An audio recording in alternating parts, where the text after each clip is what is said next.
Yeah. Yeah. What's up, everybody? Welcome to my channel once again. My name is Garrett. And sometimes I bring on a friend and we talk about, maybe a movie. This time we're going to be talking just kind of general pop culture stuff with somebody I'm a fan of. I've been following him for a while. And I really enjoy his work. It cracks me up so much. And just like some of the people that are in his mentions are just insane. So I can relate to that. And but without further ado, let's bring him on. GPrime85. Yes, sir. What's up? What's up? What's going on? Not much. I got my coffee here. Honored to be here. Thank you for I don't know, I guess it was like a jokingly like, hey, you wanna talk things out, wanna talk about He-Man, start some shit. Yeah. I don't actually care about He-Man. But yeah, I mean, I'm kind of like I'm like here nor there with it, because like I wasn't a huge fan of the show or anything when I was a kid. I didn't learn about it until like way later. But then it's just like the same pattern of Hollywood like doing this over and over. But we'll get into that later. But first, for sure. I just want to make sure, I want to say hello to everybody. What's up, everybody? Brett the Illustrator, what's going on? Cole, I see you up in there. Let's see who else is here. Man Bro Dude, my guy. Cody Guy. Thanks everybody for showing up. What's going on? Before we go into everything, you're going to be somewhere pretty soon in August, right? Yeah, next weekend. So today is Thursday, so 9-10 days from now, I will be at, is it Belton, Texas? Bell County Comic-Con. Yeah, right in Central Texas. So I'm going to be tabling there with the fine folks at Iconic Comics. I'm just me. I'm not necessarily working with them, but they offered me some space to hang out with them. So I'm going to be chilling there with some really cool creators, Doug Ernst, Matt Weldon, Timothy Lim, Alejandro Mirabal, some other surprise guests I hear. So I'm going to be chilling with them. Yeah. And I'll have my books there. Come shake my hand or something, have some drawings, whatever, sign a book. Throw a milkshake in his face. I mean, I'm there for your pleasure, frankly. Yeah. But we have a saying over here, don't start none, won't be none. So. Hey, and you're coming to Texas, so you don't mess with Texas. When you're here, your family. Just like Olive Garden. I love a little bit of hospitality. It's my culture, Greek culture is all about hospitality. There so I'm sure we're going to get along real good. That's Italian, but. Olive Garden? Yeah. Yeah. Close enough. Depends who you ask. Yeah. So kind of what started this, our little, well, we've been following each other for a while, right? Yeah. And every once in a while we'll kind of shoot something back and forth, but you made this comic and I'm going to show it to everybody because it just cracked me up, because it is almost exactly, if you've been watching my channel, guys in the chat, if you've probably heard me say this already, but I say that Hollywood is like, they took our franchises that we loved, then they gutted them, killed them, skinned them, started wearing their clothes, and said, hey, I'm your favorite franchise. Love us. And then whenever you don't, they go, wow, what are you, racist? You sexist, misogynist, bigot? And it's like, but you're not even what I thought you were. You're not Star Wars. You're a corporate puppet inside of that. And you made this comic here, and it's so accurate. It's so accurate. I was like, dude, are you listening to my streams? Because this is exactly what I was saying. Yeah, it's the idea of skin suits is in the zeitgeist, I guess. We've seen it happen so many times. I mean, the most famous one of the past few years is The Last Jedi, of course. And you got Star Trek and a million other things, especially in gaming, we could talk about. But yeah, the idea of skin suits in general has been, I mean, I've been reading comics for the longest time, manga especially, and you see it happening over and over where these properties are loved by so many people, and artistic stuff, I would even argue, like Blade Runner and stuff, it's taken over by people who have nothing to do with the original creation, Lord of the Rings. And then they just twist and warp it to turn it into this product that It has no artistic integrity as far as I'm concerned. It's just something to squeeze money out of the audience. And I think the more it happens, the more we realize, we as the consumers, I guess. I don't like to consider myself a consumer necessarily. Mm-hmm. Like, do I consume art? Like, I go to a museum, like I just want to have an interface with the creator of a piece of art and like get in their head, you know. But He-Man, that's a kind of an outlier example. We could get into it, but He-Man to me has always been a product, I guess. But there's people who it was grew up with developed it. to sell toys, like very specifically. But there are still people who, it means a lot to them, and I totally get that for other franchises. So, you got Chewie in the background, Captain America, but it's the same story.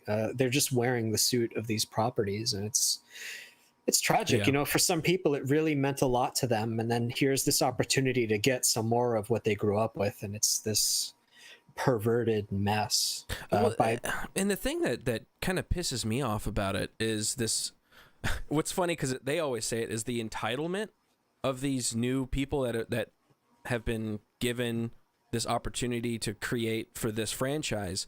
They say that we're entitled. The fans are entitled. Entitlement fans. Like, you see it on Twitter all the time.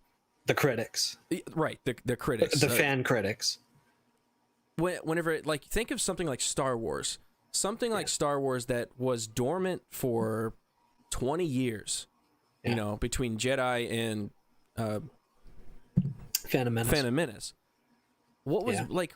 It was there was no movies. It was just expanding universe novels and comic books, and fans perpetuating that, like buying the toys, still buying. Like, there were still runs of toys that were selling like hotcakes in the 90s because the fans were buying still. Yeah.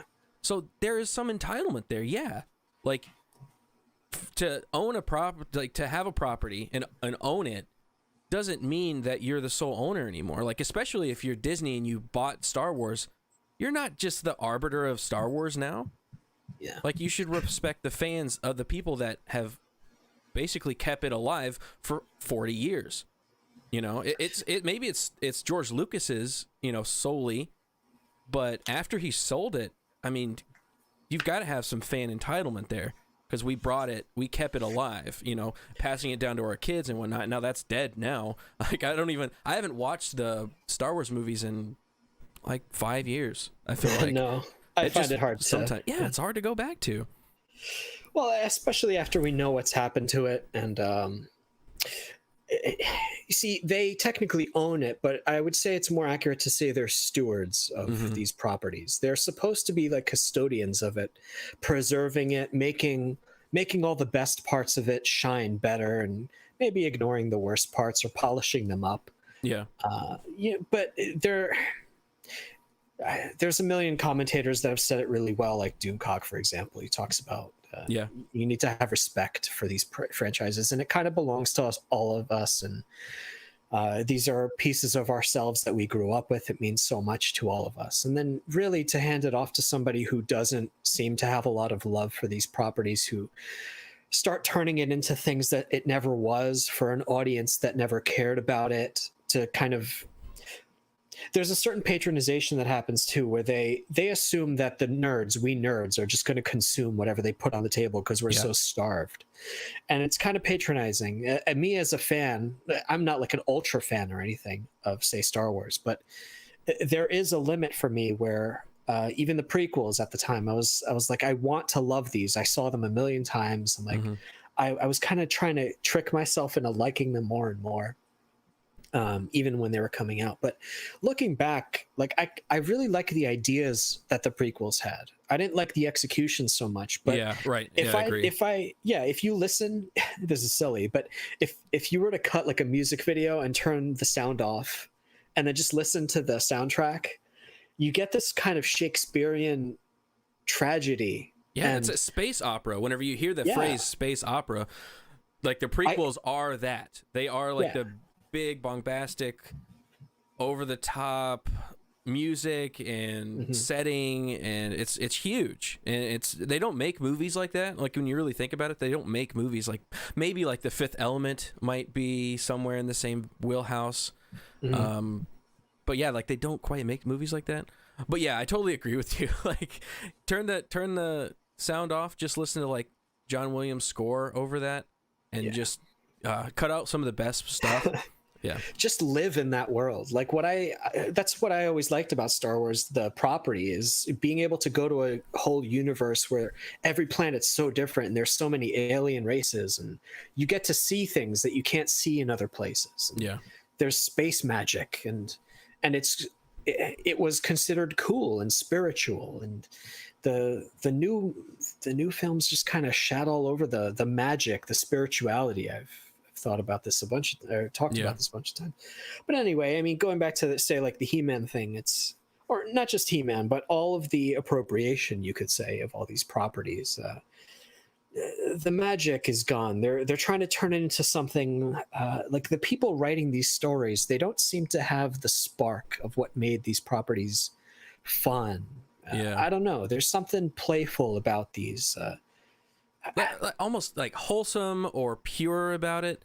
Everything now is developed in a like deconstructive, from like a point of view of let's deconstruct the idea of a space opera. Let's not just tell a fun story of a space opera or something like this. Let's deconstruct it, and everything's got to be dark and like nihilistic. Yeah, everything's nihilistic, and I think that's just like the Hollywood culture. I don't know if like maybe, you know, because I was a kid at the time, like in the 90s or in the 80s, it seemed like there was more of a optimistic culture than we have now in Hollywood, especially. Yeah. The word of the day for them for the past, I don't know, half decade more, it's been all like change. Let's change things just for the sake of changing it. Progress. We need to be progressive and progress to a new utopia that we're never going to get to. Yeah, and I say like change and progress are not necessarily the same thing. Right. Just because they're changing things doesn't mean it's for the better. If you look at these properties and sort of, you can look at any creative endeavor as it needs to have a thesis. So say the thesis of Star Wars, the original trilogy, was, you know, the hero's journey, whatever. You get out there, you seek adventure, you find treasure to bring back home and give it back to the people, and in filth it will be found, and all that stuff. The King Arthur journey kind of thing. Right, yeah.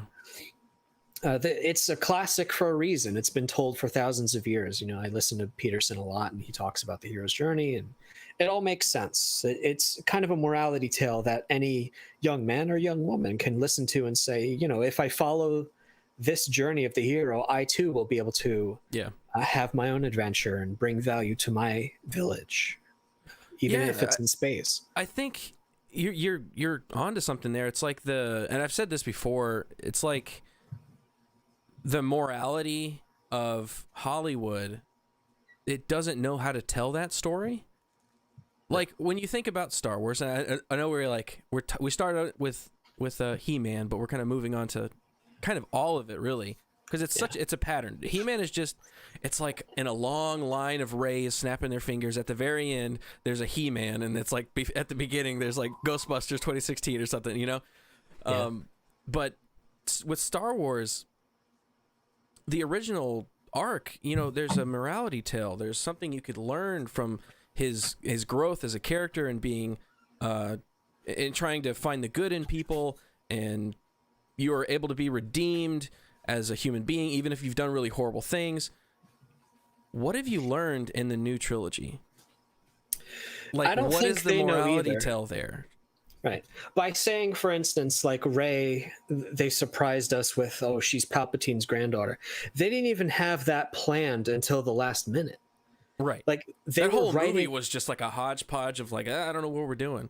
The whole trilogy, yeah. They didn't know what the story was. They were laying down the track as the train was moving. And anyone who's ever written anything creatively, you know that that's the biggest sin creatively that you can do. Like Lord of the Rings, the original trilogy, is a classic because the script was so airtight.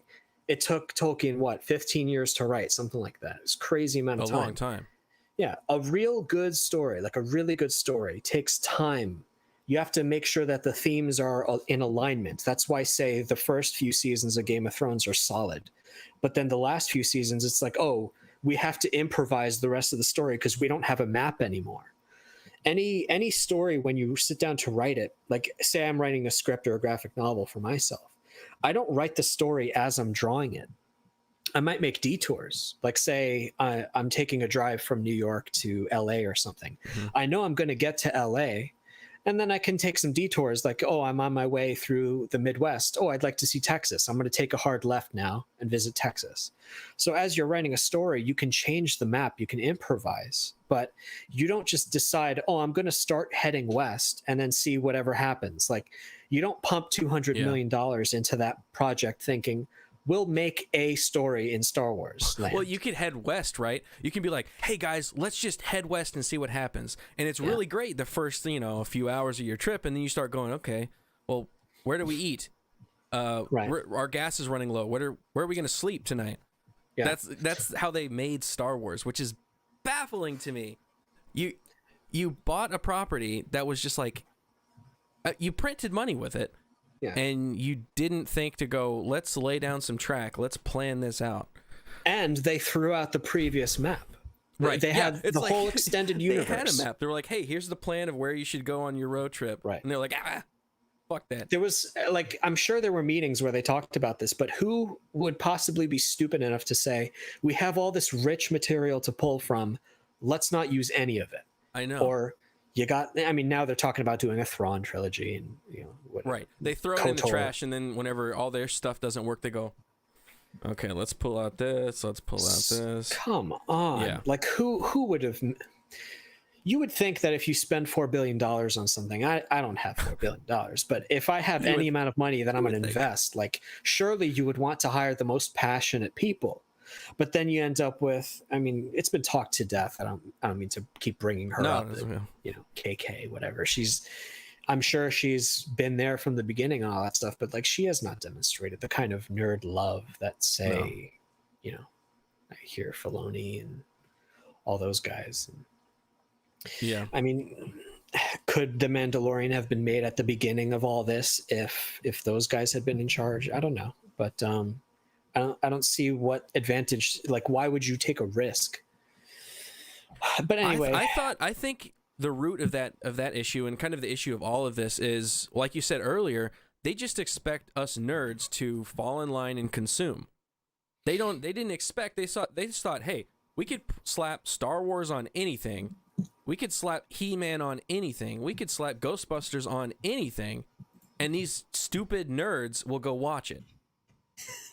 And to be fair, there are those factions of us who will like, they will consume crap because look what happened to the prequels when they come out. There were so many people that like forced themselves, and myself included, to say like, only I have my rose-colored glasses on. These are all the things I liked about it. I want to forget all the things I didn't like. Then of course Mr. Plinkett came out and shattered it. And then again, Kevin Smith, we were talking about Kevin Smith. He also pooped all over the prequels, and we're like, maybe they weren't so good. But as kids, we're like, we get to spend time in this world we love. It's fun. We had a fun little adventure, whatever. To rewind what we were saying before. But I don't see, nerds will eat whatever they're given. Right. We see that in the gaming worlds too, where a new team will take over a beloved project, Halo. And all of the creatives, like say BioWare with Mass Effect. Mass Effect. Mass Effect 2 is one of the greatest RPGs of all time, obviously. And when 3 came along and EA had started taking it over, it's like half the creative team was gone by then. People were leaving BioWare. We mentioned not Overwatch, Blizzard. There's all that controversy with them. Blizzard, yeah. Right. And then we see like obviously WoW was bleeding creative talent for so long. And then like I was a huge Overwatch fan for the longest time. And then Jeff Kaplan left. And it's like, why every creative person that was there at the founding of these companies has left. All the reasons why, say, a great author would stop working on a book and then say, oh, this other random team of authors is now going to work on this property. Yeah. So that happens in comics all the time. It's that parable of like replacing all of the parts of a boat. Is it still that same boat? You can name it that boat, but is it still that? I don't think so. Replace the crew. It starts going in different directions. So comics especially has had that problem, or any massive creative property where there's a lot of team members. So which ones are interchangeable? So when the main actors get changed out, people notice, but audiences don't notice when, say, the lead writer gets changed out, or the creative directors or producers, even editors in film and stuff. And the composers, that's a massive one. People don't notice until music. Like, there's a great channel called Every Frame a Painting, where that is a good channel. Amazing, where he asked a bunch of people, like, hey, can you hum a tune from the Marvel movies? And nobody could do it. But then it's like, hey, can you hum all of these John Williams themes, like Jaws or Star Wars? And everybody could do it. Where it's like, you don't notice that the music's bad until it's pointed out. Yeah. So creativity, I think the common person doesn't really know how to express when something feels wrong. They don't know how to express it. But to nerds who are really like scouring every square inch of a product that they want to love, and you could just feel something's wrong. So some creative, you look at the list of credits and you're like, oh, that one guy, that one lead writer is gone. Oh, that sucks. It's not the same product anymore. Yeah, there's something just fundamentally different. It's like if you're really into, to use a music analogy, you're really into a band. You love that band. You listen to that band nonstop, and then you replace one of the members. Yeah, it's not quite the same. Like you have like 90% of that band is still there, but maybe the drummer's gone. Maybe the bass player's gone. And it just changes. Like, I'm really, really into Coheed and Cambria. It's one of my favorite, my favorite band of all time. Okay. Not one of them, just the. And they're between their fourth album, between the third album and their fourth album, they lost their drummer and their bass player. And the music completely changed. It was almost there, but it was just something missing. And you have that, that's what you're talking about, is like, you've got these properties that they own. Yeah, Disney owns Star Wars. They own it, but they replaced all of the band members, in Star Wars. And then whenever you say, hey, this doesn't sound like the band I was listening to, and then you are the bad person for pointing that out. You're you're old. We don't need you anymore, you old fan, you old 50-year-olds in your basement. We're looking for those hot, young, woke kids. That's what we really want. Yeah, there's a lot of dimensions to it, because really all they care about is the money. And if if they replace one of us with two new fans, it's like they doubled their money. So it doesn't matter to them if they lost us. And I guess they have every right to do that kind of thing. I don't know how to object to that sort of thing. I think there's an element of both, because I've been thinking about that kind of duality. It's like, there are companies that just want money, but they're also really trying to push these weird woke agendas. I think it's an element of, you've got like the higher ups, executive type people, right? Yeah. They don't quite know exactly what's going on in culture. I'm assuming, I'm just speculating here. I agree. They don't know what's going on in culture and what are the right directions to go. So they're just like, hey, I just want to make money. Let's buy Star Wars. Let's put, Star Wars movies out. And then you have under that creatives that are either pitching them these ideas or making the properties, and they're the ones putting these agendas in. And it seems to make money not because of the agenda, but because of the titles that they take. They take He-Man, it doesn't matter what's in it, because the executives are like, hey, like Kevin Smith just said on his live stream, Netflix doesn't care. Netflix doesn't care about the audience score, what the audience thinks.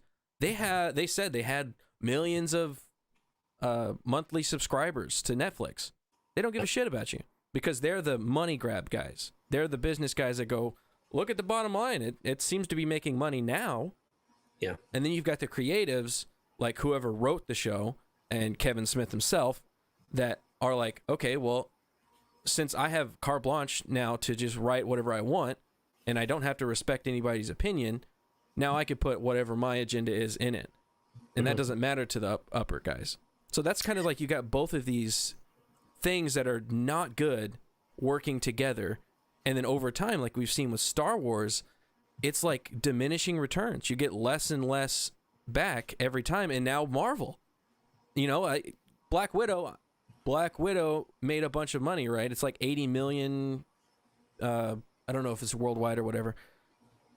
But look at the back end of that. Like, how much was the cost? How much was all of the first marketing you did? And then we had this big break, and now we have a second market run, and now you're getting sued by your actress. You know, like, I don't think that movie is making as much money as it could have if it was like 5 years ago. You know, so like these agendas are slowly chipping away at this big audience of, you know, like we said, nerds that are the kind of consume at all costs kind of fans. And that's fine, you know, whatever, you know, not everybody has the time to like really be this into stuff. So like normies, I understand it. That's just not me.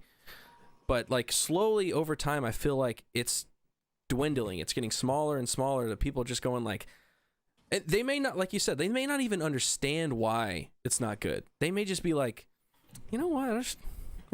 I just won't go to the next Star Wars movie.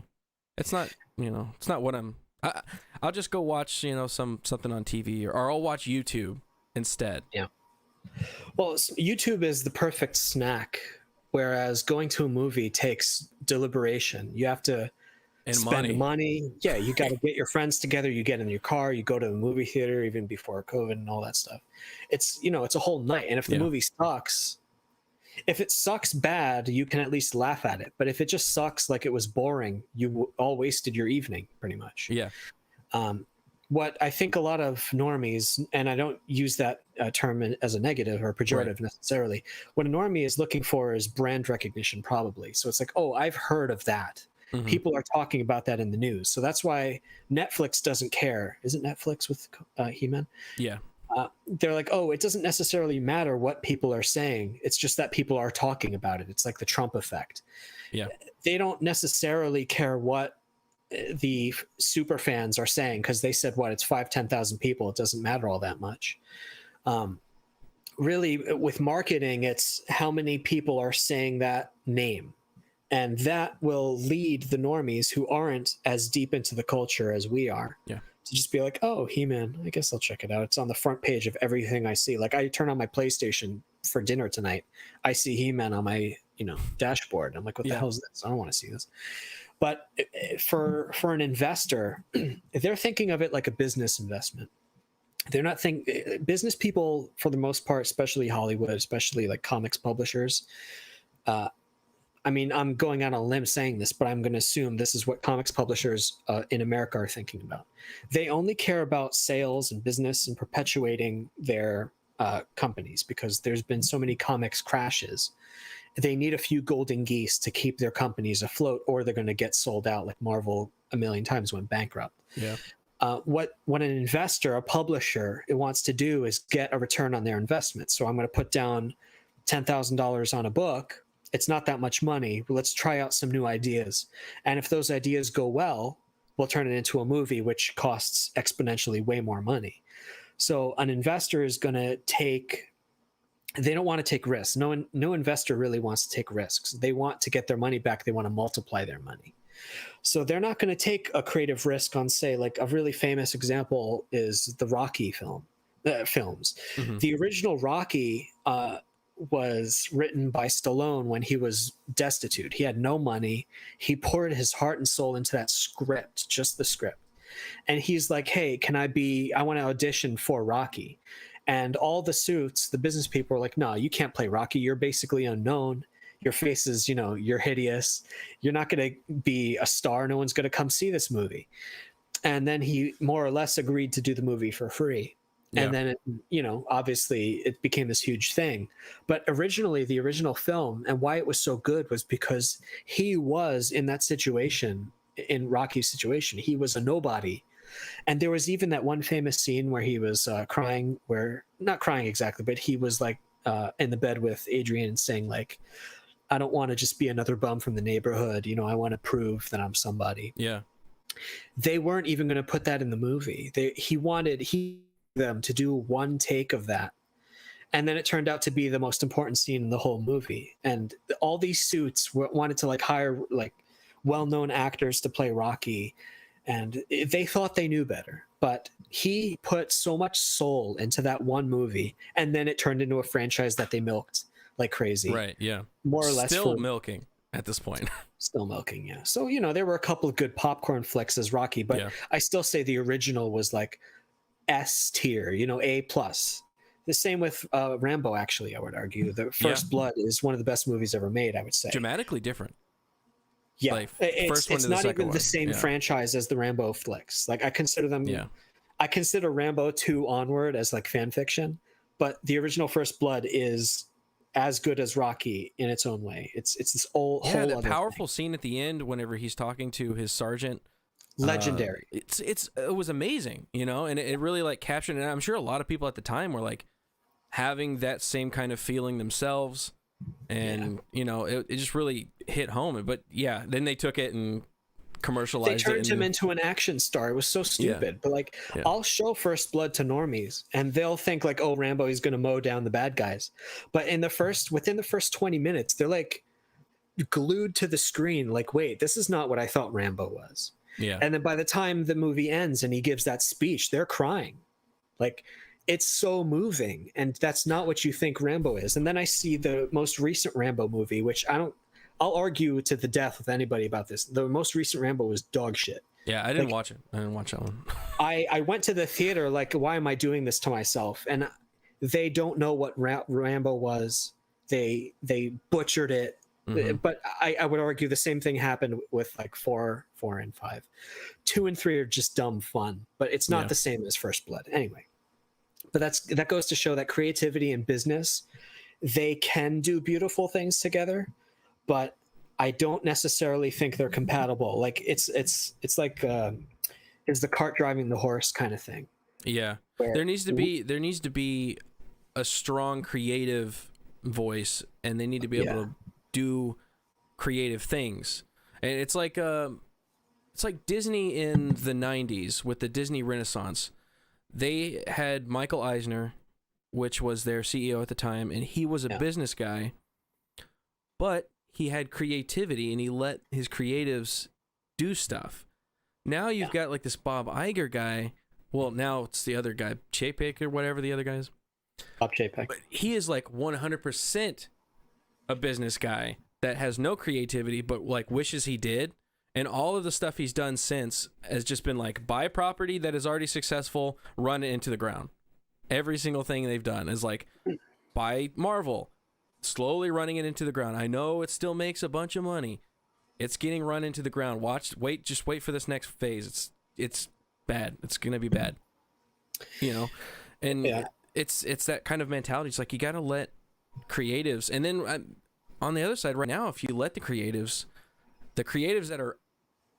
that are hired these days all seem to be from one point of view, and it's all agenda, and the stuff that is actually good and original and maybe has a different point of view on life, not even necessarily right, you know, it's just different than this far left kind of utopia idea of woke society. That's what gets made now. So like, even if you let the creatives make stuff, they fuck it up. It's like, what? Well, I think you just we need to burn all that Hollywood down, not literally, just, you know, and let it kind of rebuild. It needs to be rebuilt. And maybe it's not even Hollywood. Maybe it's somewhere else. Maybe it's YouTube. Maybe it's some other platform. But I feel like that's what we need to do. Well, we as consumers, and I don't like using that word, but we have to sort of adjust our tastes and be willing to look in new and odd places for the things that we want to enjoy. Like, for instance, in comics now, the manga scene has been exploding compared to American comics. If you go to any Barnes & Noble, the manga section is 2x, 3x, 4x the size of the American comic section. And it's not an accident. Like, anyone that you could talk to that's our age and younger has grown up on manga, not American comics, probably. We love it. We love anime. We love games. And there's something that Japanese culture, let's say, is offering us that's different from what American culture is offering. And it's stories, it's characters, it's new worlds, it's places for our imagination to go. Yeah.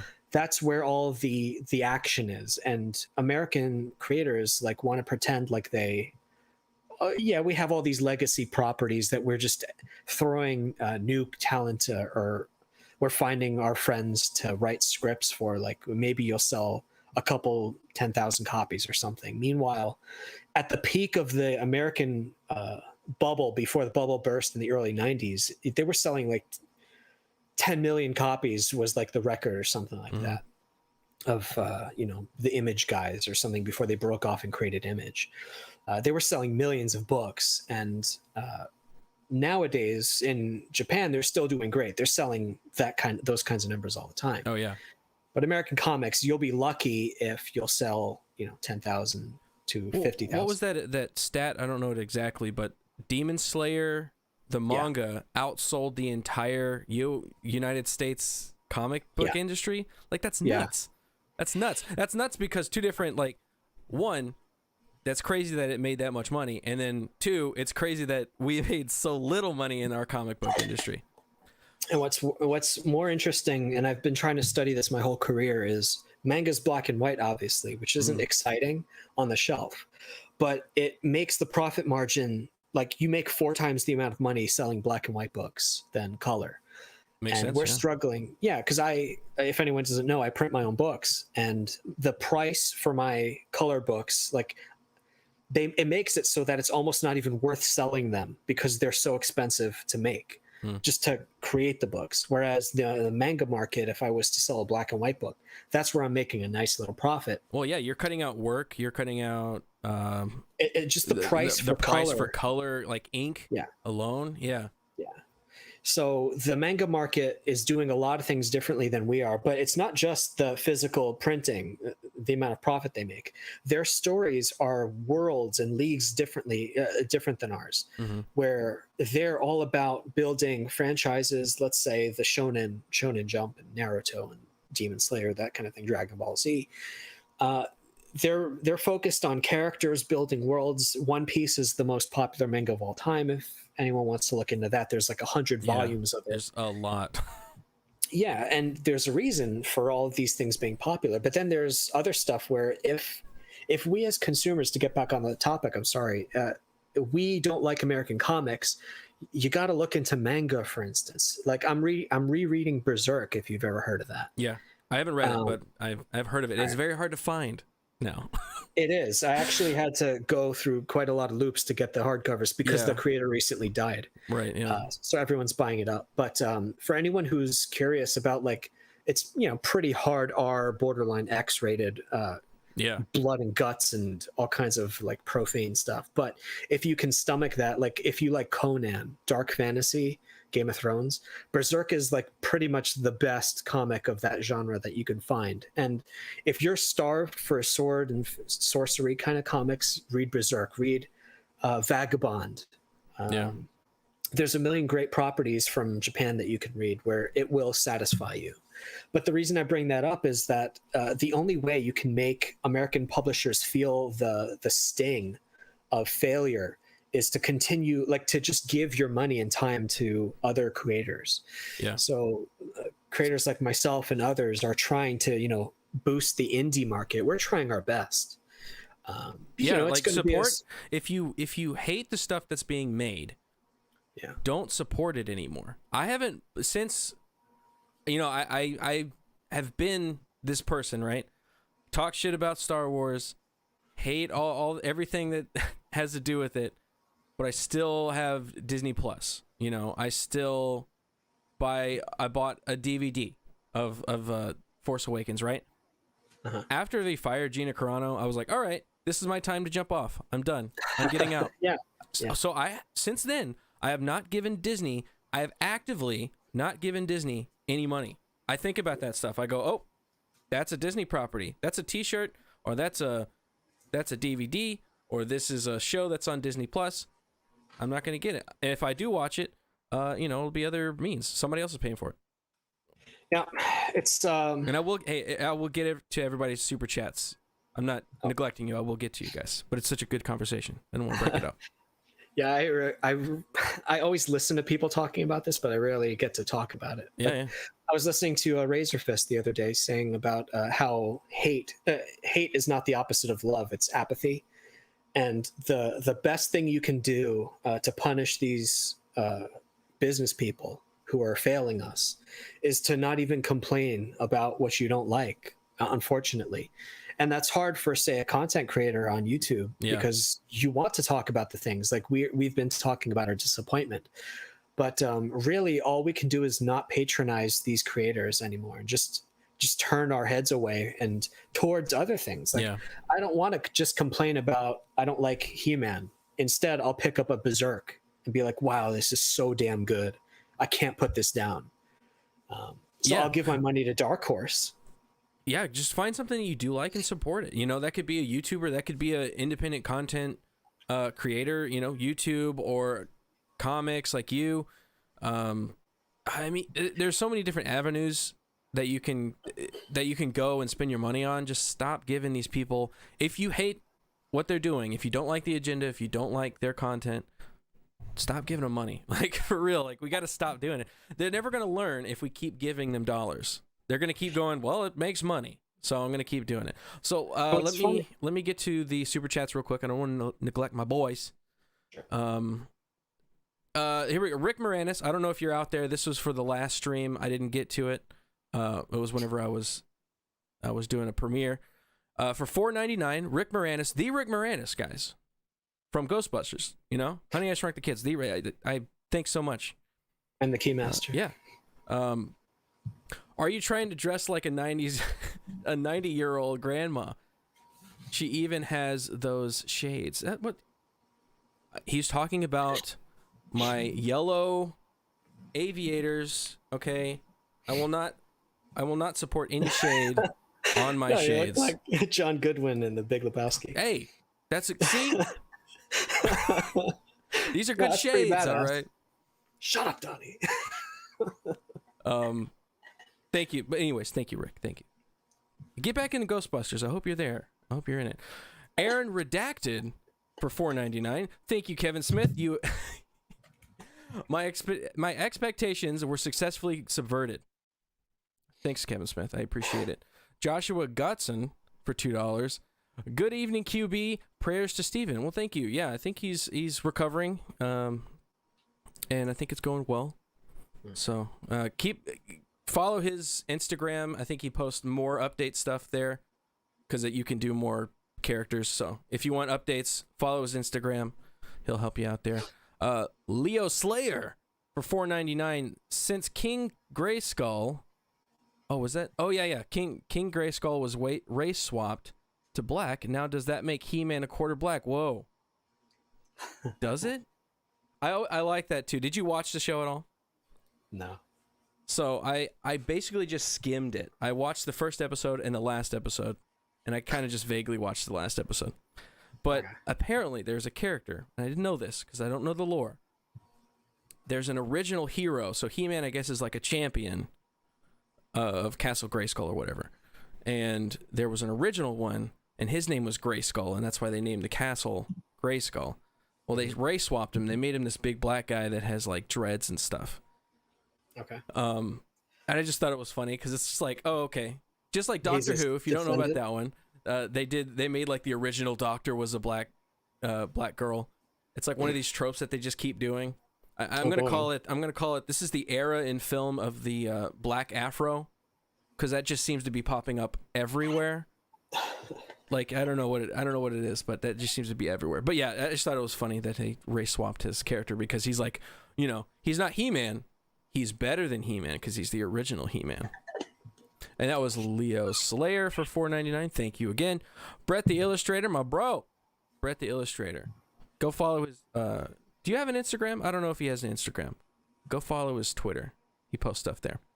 My only care about He-Man and other IPs is I hate established characters being changed. Yeah, that's one of the pet peeves of mine. It's like... Mm-hmm. If they're established and it's in a franchise that you didn't create, especially, you are just a hired gun that came in, like we were talking about Star Wars, like Rian Johnson, right? This, you can get into a whole nother conversation just about that, but with The Last Jedi, he changed Luke so dramatically. And then whenever people said, hey, that's not Luke, that's not the Luke that I know, that's Jake. That's Jake Skywalker, right? Yeah. Then he shit on us for saying that. He was the one that was entitled there. He thought, I'm the creator, I'm the director of a film, therefore I own Luke Skywalker now. And it's like, no, you're a hired gun. You wrote a story, you got paid for it, you didn't create it. So if the fans aren't satisfied with that, then they're not entitled, you are entitled. It's okay. Like, say if they wanted to do something really original, do what KOTOR did way back then. Knights of the Old Republic, if anyone doesn't know, takes place 1,000 years or something before the original trilogy. They had a whole new cast of characters.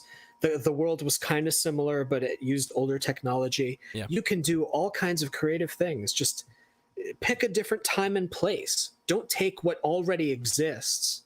When the actors are also getting older and we just have a few more years to enjoy them, don't take a sudden left turn with something that's so fragile. Yeah. Just be safe. It's okay. And the thing that about this specific thing, the specific instance is, like we just said earlier, the whole arc of Luke's journey was redemption, was seeing the good in other people. And to take specifically that and subvert that thing about Luke Skywalker, that is what pisses me off the most about it. Is you took a character that sees the good in people and then made a situation where his nephew vaguely has dark side thoughts and he's like, I'm going to kill him. That is not Luke Skywalker. I'm sorry. It's not. No. What it is projection of the creator, and there's a lot of creators that can put a lot of their personal feelings into writing, and that's what makes writing really rich. But what happens, a lot of these Hollywood types and stuff, what they do is they resent, like, say part of the hero's journey is, to quote The Good Doctor, is rescuing your father from the underworld, right? You got the Darth Vader arc where he was in the underworld, but then, like Pinocchio, you save your father, which aka you rescue tradition from the hell of change, and you take the good things and you leave the bad things. That's what Vader is all about, more or less, metaphorically speaking. But then you got the Hollywood guys who resent all of our history and want to completely start over from scratch. So their thesis in the creative sense is get rid of the past, kill it if you have to. And that's where you get that line from. So they said very bluntly, that's what we want to do to all history, all culture. We want to flush it and start over. We want to take it over. So that's what Kylo Ren is I'm going to take all the things that I thought were badass about the past, and the message got all mixed up because you passed it from creator to creator, and they had completely different perspectives on what to do with it. Yeah, I think that's a great point. Couple more here. Scotch tape worm. I said that. I put the wrong emphasis on the wrong syllable. For $5, thank you, sir. What is the advice for aspiring artists? What's your advice, per se? Worth it to get in and change culture or find new career path? What do you think? I was just watching a documentary about Leonardo and Michelangelo, the actual artists. And when you hear about their biographies, there's a sort of curse. I hate to use that word, but if you are artistically motivated, it's something that you can't escape. I had been bitten by it since I was a kid, and then by the time it was time to choose a career, I was like, well, there's nothing else I really want to do. This is what I do, I decided. And over the years, I'm like, it's like a route that you keep pulling out. Even though my career wasn't working out, it just kept popping up. I need to do this. I need to draw, even though my career wasn't going anywhere. If anyone doesn't know my career, it never really took off until 2 years ago. But I had always been drawing like crazy, trying to make books and trying to get my name out there. Yeah. So my advice for an artist would be like, honestly measure in your heart, like, is this something you need to do? Because if you want to get famous, if you want to do this as a job, chances are like maybe 10% of us make it. And the more times you roll the dice, the higher your chances of getting a good roll, right? But you still maybe have a 90% failure rate. So if you're prepared to keep rolling the dice year after year, I believe personally in something called the 10,000 hour rule, where Yeah. if you, yeah, same with music, I'm sure. If you do anything for 10,000 hours, you'll become great at it. And if you do it for another 10,000 hours, you'll master it, something like that. So you have to be willing to put in those hours. I myself, I don't think I have the right to say like, what's, you know, do I have the right to even say any of this stuff? You know, am I a professional? I don't know. But if someone wants to pursue art for the sake of, quote, saving the culture, I mean, if you were going to do that, you have to, I guess, you have to be perceptive of the zeitgeist and see, just feel where is culture? Where do you want to try to drive culture? Are you driving culture, or are you commenting on where it is? Yeah. Do you have your hand on the pulse? I think it's a far more fragile and scary thing that can't necessarily be controlled. It's just something that's perceived. And as an artist, like, you just have to find something that you're passionate about and throw it into the world. And if people respond, great. And if not, maybe you just got to do it anyway. And there's artists who were not recognized until after they were dead, like Van Gogh's. Yeah, there's a lot of those artists. Yeah. So you might not make it. I don't know. I didn't know if I was going to make it, and who knows? I may get canceled, like bad. I don't know. Yeah. So, I mean, I totally agree. Like, you got to just be tenacious, you know. And I'm not like a success story or anything, you know. I'm just kind of plugging away here at my little channel, and I'm on another channel that's been graciously given to me and let me be on there and work with Steven. But yeah, just if it's something that you really want to do and you think that you have a chance at it, I would say go for it. If you are willing, like you said, to put in those hours and just keep going whenever nobody's looking, keep doing it. Keep doing it. And it really is, it's 10,000 hours. I'm not joking. So if that's 8 hours a day, I don't know what that comes out to, but I'm not exaggerating. 10,000 hours. If not more. If not more. Yeah. Last here, let me refresh and then we can get to another topic. All right, Roger H for $1.99 Canadian syrup coins. Just a thumbs up. Thanks, bro. I appreciate it. All right, let's see what else. So the Activision thing. Sure. Do you know what do you know about this? Because I kind of vaguely looked over the lawsuit, kind of. Not, I mean, the vaguest of vagues. Just skim. Yeah. Just the very first thing. And to me, I've seen a lot of this kind of Me Too type stuff just being in the industry that I'm in, you know, and on the show that I'm in, we go through a lot of these type of situations, you know. So I don't know what to think, and I know the game industry is a little, it's getting the tendrils of wokeness up in it. So I don't quite know if I can trust what this lady is saying, or what the accusations are. And I hear there's guys too. Really. So what are your thoughts on it? It's super complex because it goes back to, I mean, the roots of it is relatively, I mean, for 50 years or so, men and women have been working in the same workplace. Yeah. And then you end up with these companies where there's a lot of nerds. And what ends up happening is that the nerds have social problems where they don't know how to talk to women properly. Yeah. And now you got guys, creative nerds. So that's two factors. A lot of creatives kind of socially awkward. A lot of nerds socially awkward. And you've got those two things kind of going together. And then you hear the accusations of like legitimate, it could be legitimate accusations. These things really do happen where it's like, hey baby, you want they might think they're hitting on the girl, but actually, they're being super creepy. inappropriate and stuff. So it's so nuanced because we don't know who did what, and obviously you want due process to be the deciding factor.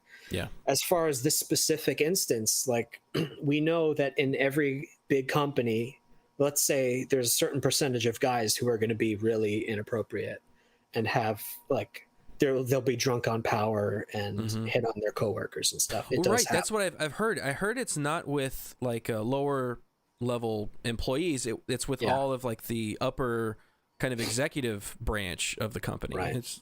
It does happen at these big companies. So I'm actually like, I don't know the details because each of these problems boils down to the individual versus individual. And I would say if there was inappropriate behavior, that person should be fired, obviously. But then you get stories like where Jason Schreier, I don't know if he wrote this particular story or if he broke it or something like that. Famous Kotaku / Polygon. I don't know. He wrote a couple of books, Blood, Sweat, and Pixels. I really like that book. But he apparently knew or rumors, but he didn't report any of it. And it's like, well, did you just sit on it? Were you waiting to break a story? So a lot of people, quote, knew that there were inappropriate things happening at Blizzard. Like I think of when... It's like the Weinstein thing all over again. All of a sudden, Weinstein comes out and everybody knows it, and then people go, well, yeah, I heard that one. It's like Quentin Tarantino on Joe Rogan. He talked about it. Kevin Smith. You're hanging out with these guys. Yeah, right. You're with these guys. You said you knew it. It was like an open secret. And then it comes out, and then you go, oh, this is the worst. The misogyny in our culture. Like, I wish we could have said something. Yeah, it's like, you could have said something, man.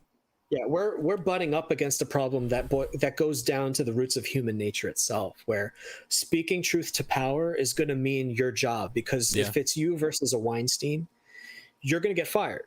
You might even get sued. You're going to have, no one's going to ever want to talk to you, even if you break the story. So I get it, because there are these asshole CEO or creative director psychos who, if you object, I mean, what happened with the Blizzard thing? Tragically, a woman killed herself. I heard. That's right. Yeah.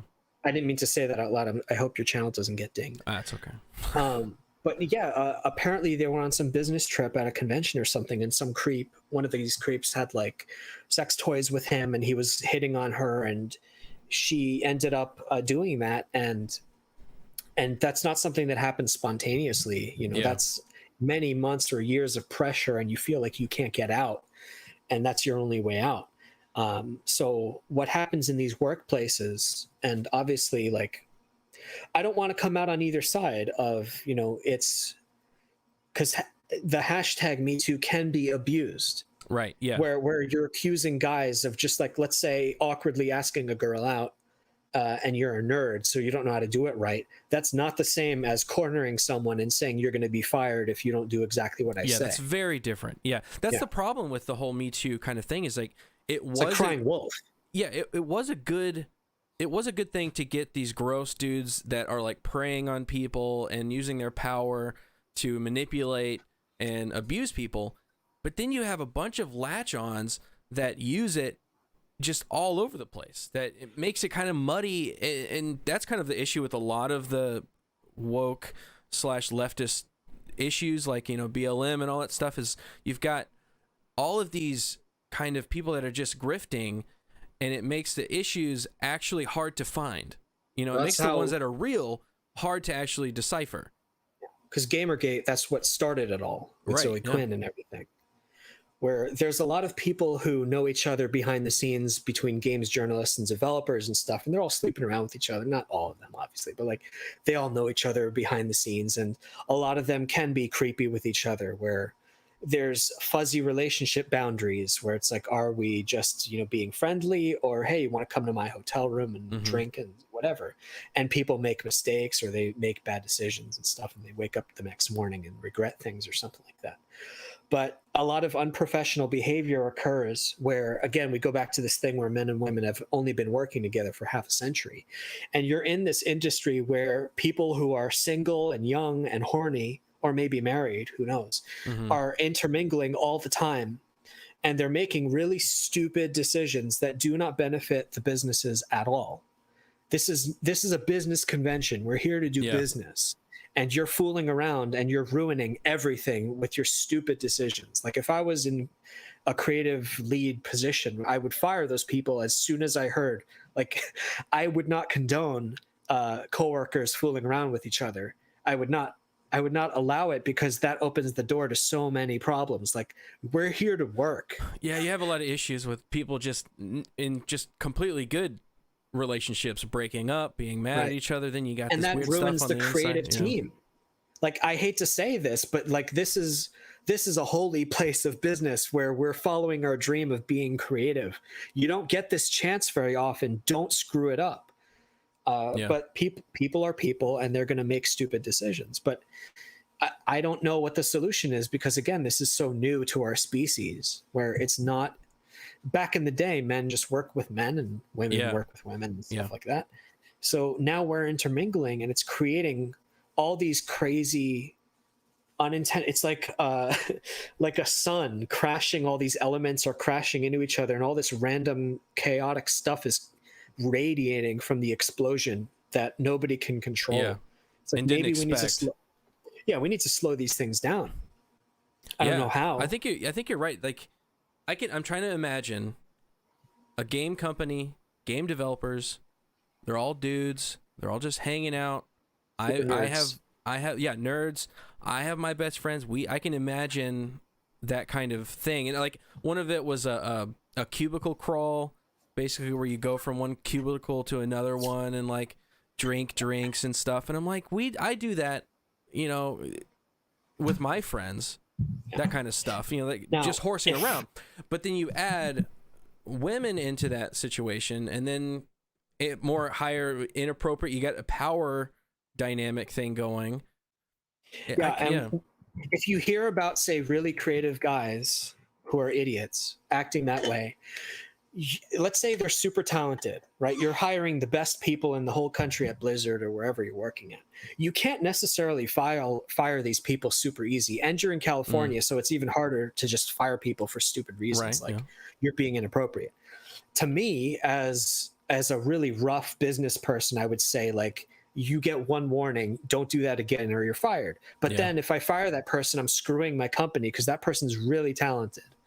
So chances are they don't want to fire these people, because then our project is going to suffer, because we have to train someone to take their place, whatever. It's inappropriate behavior in the workplace. You don't do that, as far as I'm concerned. But I don't know what's going on at the executive level, where they're not firing these people, or they're not warning them. Nobody should be harassed at the workplace. But there's so many, again, nuances. Cubicle crawl, if I hear about these sorts of things happening at my business, again, I would not tolerate that sort of thing. But then if you have a business where you're hiring both, I don't know, because then they're like, oh, there's so many guys at the upper levels, we need more women at the upper levels. I'm like, that's not the issue. I used to work, before I worked at Louder with Crowder, at a corporate type call center, where it was a higher end call center. It wasn't just like we're calling people, cold calling them. It was an actual like business corporate call center, and it was run by guys. There were a lot of guys there. We had a bunch of fun. We'd go on office parties, and we'd drink alcohol or whatever, but it would never get gross. Like you can have fun, and you can also not be gross. It's not hard. So I mean, it boils down to company. Every culture. company has its own culture. To me, hearing all these stories, if I ever ran a company, I would just not allow that to happen at all. I'm sorry. We can't have fun, because I don't trust you guys. I'm sorry. Fun. I don't trust you. No drinking. You can play ping pong. I used to I watched Penny Arcade TV back in the day. If you were a fan of Penny Arcade, they have a ping pong table in the basement or something. Like, that's fine. They have a gaming room. You chill. People know each other. They have picnics. I don't care about any of that stuff. But when things get weird and creepy and inappropriate, or if anyone's not happy coming to work every day, these are things that you have to pay very close attention to, because it will ruin the whole company if it happens even once. And it's a top down. Are we down? Did we lose is our stream down? I don't know. Oh, hold on. I'm getting F's in the chat. Okay, don't guys can't be throwing the F's in the chat. Okay, don't be throwing those around. They freak me out. Okay. What was I saying? Crap. Company culture. Right, it's a top-down thing. It's like there needs to be a very clear respect from the top down, you know, and it's kind of goes back to the whole moral compass thing. If you have somebody at the top of your company that doesn't have a good moral compass, yeah, that's a bad place to be, you know. Like I don't want to say too much about Louder with Crowder, but like we have somebody at the head, Steven, that does have a good moral compass. He has respect for everybody in the office, you know, that's male or female, and we treat women very respectfully and very protectively. So like any of that kind of culture would not fly, you know, and that's from the top down. So you need to have that in your company culture. And it's like the CEO came out, was it the CEO? I don't know, but he was saying what guys, stop with the freaking F's. Can't tell. But he came out and said like he had no idea what was happening, and it's abhorrent. Dude culture is abhorrent to me, and stuff like that. And it's like, how did you not know? Like you had no clue what was going on at your company? Like you sound incompetent. Yeah, I don't know, because there's a saying that I always repeat is the fish stinks from its head, where if something's going wrong in a company, you got to keep looking up at who's leading the teams. And a lot of the times you get the Weinstein problem, where it's somebody who can't be fired necessarily without huge problems, and everyone's scared to say something. That takes a lot of, and the bigger the company, the higher the probability of this happening. Yeah, because there's a lot more less oversight in different areas. You got more people; it's all spread out. Yeah. So teams like Blizzard, where you got thousands of employees, that kind of thing is guaranteed to happen. So I don't know what the solution to these problems is. But I don't believe in the just hashtag believe every accusation. I think it's retarded. You have to use due process. Do not come to a conclusion. Listen to the evidence, and each case is its own individual. It has to be measured on an individual basis. I don't like this broad, like all men are pigs, or all blank are blank. I think that's beyond stupid. It's low resolution. But the common person who has the time to look at the nuance of everything. That's what courts are supposed to be for. Right. Yeah. But that's the problem with culture, or our times, is that we're being pulled into a paradigm where the first snap judgment, the what the mob believes is probably what's true. I don't have time to look into it further. So, I mean, hell, look at the Cosby thing. Look at Michael Jackson. Like, again, Razor Fist has like made me question a lot of things. Like, wait, brilliant I don't videos. I don't know the nuances of this, so I guess I can't come to a conclusion. Damn. Yeah, this cancel culture thing, we talk about it a lot, like it's a new thing, like it's recent, but it's been around for a while. The idea of just you hear a snap headline and you go, all right, well, I've got no more energy to look into that, so I'm just going to take it at face value. You know, that's why I'm like, and that's what's bad about this, is because publications like Kotaku every day publish garbage. And then they publish this, and it's like, I'm going to discount it because it came from Kotaku. That's the problem. But whenever it could just be a genuine, actual story. Yeah. But you've got a place like Kotaku that talks a bunch of dumb shit, and you immediately go, all right, well, I don't want to listen to you.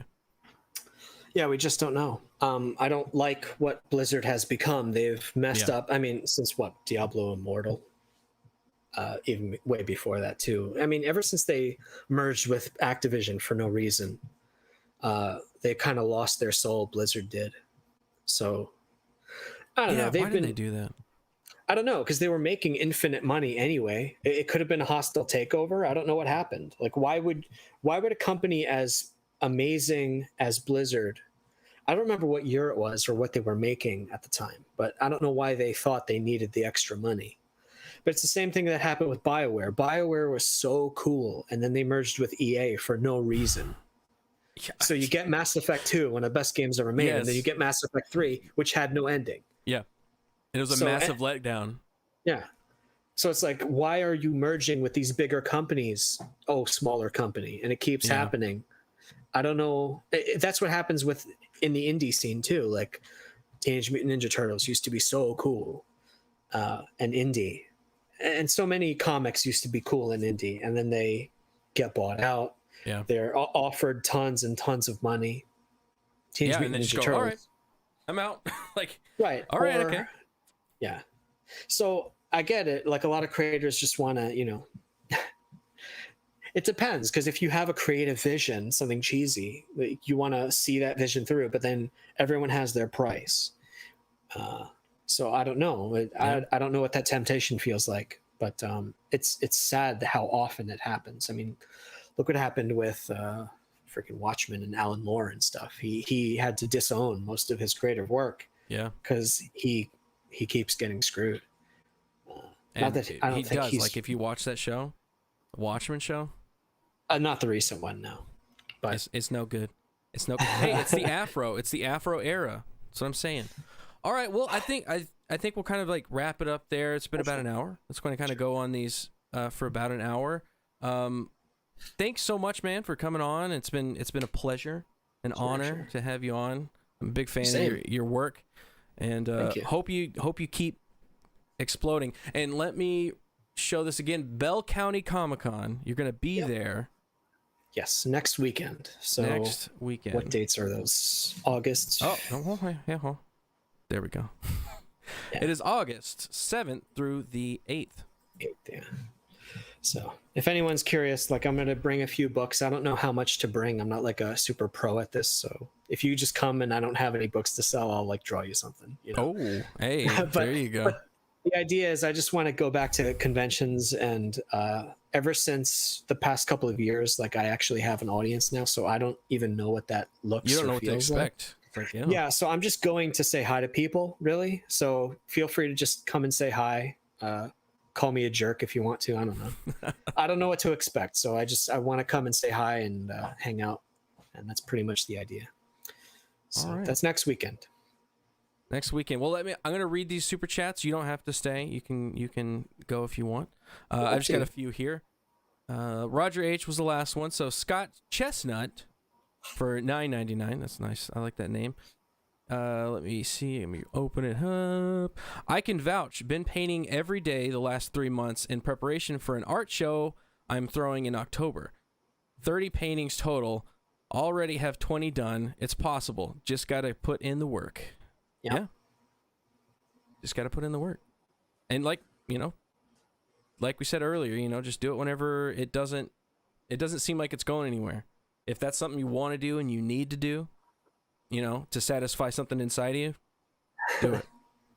Something in there. Yeah. Wicked Plumber for $40. Thank you, Wicked Plumber. I appreciate it. Thank you so much. I appreciate it so much. Correct me if I'm wrong, but didn't you have memberships available a while back? And if so, why did you not have them anymore? Yes, I did have memberships a while ago. It was just I made it active, and I thought I could do the memberships for all you guys and make it worthwhile. And then I was looking at my schedule, and I just decided that I wouldn't be able to put out the amount of content that would make it worthwhile for you guys. So I kind of just undid it, and it's still available for the channel, in the background, so I could turn it on at any moment if I wanted to. But right now, I don't think I am able to do it for you because I want to make it worth it. I want to be able to actually have value, not just be like, hey, be a member for no reason. So that's why I did it. It's for you guys. I didn't want to be. What's the word? Exploitative. There we go. At first I thought I could do the content, but then I couldn't. So let me see if there are any more here. Cole Frank putting all those F's in the chat for $10. You, me, LOTR, win. Win. What are you talking about? Cole, you got to tell me what you're talking about. I know you're talking about Lord of the Rings, but what? You're confusing me, Cole. Jeez, don't do that to me on stream. Jeez. Anyways, all right. Well, thank you again, George. If you like content, like stuff that George puts out, hilarious. And you know what? You're underappreciated. You know, they put these political cartoonists up there and they give them awards and shit, and they're horrible. You know, and they're all from the same point of view. You put out freaking hilarious shit constantly. Okay, if you just say, like, there's one of the tweets you put out that was just like all of the most recent stuff you did. I can't find it. If I could find it, I'd put it up. It might be my pinned. Is there anything pinned right now? Let's see. Here we go. Oh, I gotta switch over. Switched. There we go. I did it smoothly that time. So if you look at this, like, it's like banger after banger. It's hilarious. There we go. But if you like this kind of stuff, follow his Instagram, follow his Twitter, because you're always posting stuff. I don't know how you do it. It just, so much content comes out. And well, actually, yeah. I have to apologize while I'm on air too. There's a lot of people waiting for a book that got funded last summer, actually, called Mary Sue, where I was not anticipating the growth that I had for my strips. So it's like I'm kind of juggling 2 full-time jobs trying to do both at the same time. Yeah. So like I need to do my 4-panel strips, but I also need to fulfill on Mary Sue. So if anyone backed it and is waiting for their books, I'm so sorry. Hey, you're kind of in my boat with the memberships. The same thing. Yeah, I mean, I've got the Patreon. I kind of treat it like a tip jar, actually. Yeah. And actually, my people, the people who give me anything, like even $1 a month, like they're super cool about. Like I'm late on everything, but they've been supporting me for so long, and I think it's just like a way of. Like we know that these comics and this content, like your channel too, like this needs to exist, and there's so few people willing to do it, I guess. So like I'm willing to grind myself to the bone, basically. Yeah. If you guys want to read my stuff, I'm so honored. So like I'll keep drawing as hard and fast as I can, like if you like my stuff. So it's a gratitude thing. So like I'll upload as much as I can. Yeah. I got a couple more that came in the last minute here. CC Thorne for $5. Love the art, George. Hail Quarter. You are the man. Thank you. You are the man / woman. I don't want to assume. Thanks. Not in these days. Jesus Devilla. Man, I can't read. If you guys can't already tell, I'm not a good reader. For $5, my first super chat on this channel. Last minute super chat. Hey, thank you so much. I appreciate that you're here. You don't have to super chat, but if you do, I greatly appreciate it. Once again, I can't say it's enough. Thanks for being on the channel. Super talented, and keep doing what you're doing, man. Well, thanks for having me, man. It's a huge honor, and I hope I don't know if it's this time, maybe another time in Texas we can have like lunch or something to hang out. Yeah, dude. But, yeah, hit me up. Yeah. Hit me up. All right. Well, I'll head out. You can do your thing with your channel. I just want to thank everyone for everyone's support, and we'll head out together. Let's do this together. We'll do it together. All right. I'll see you guys later in the next stream next time I do it. Otherwise, just stick around. All right. Love you. Bye.